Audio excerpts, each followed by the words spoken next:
That's definitely a walrus. Yeah, I think that's the head over there. Just grab in there with your hands, fish around.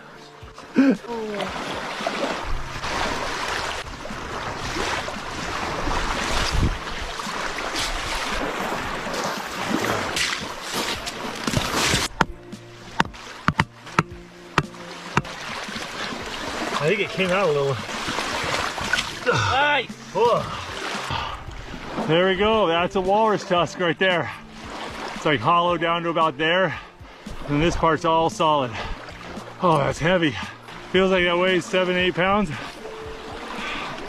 That's a lot of work. And that right there is the lower jaw without the teeth. See where he's missing? His molars have come out. But look how thick that bone is. That is solid. Oh, I touched that. Oh.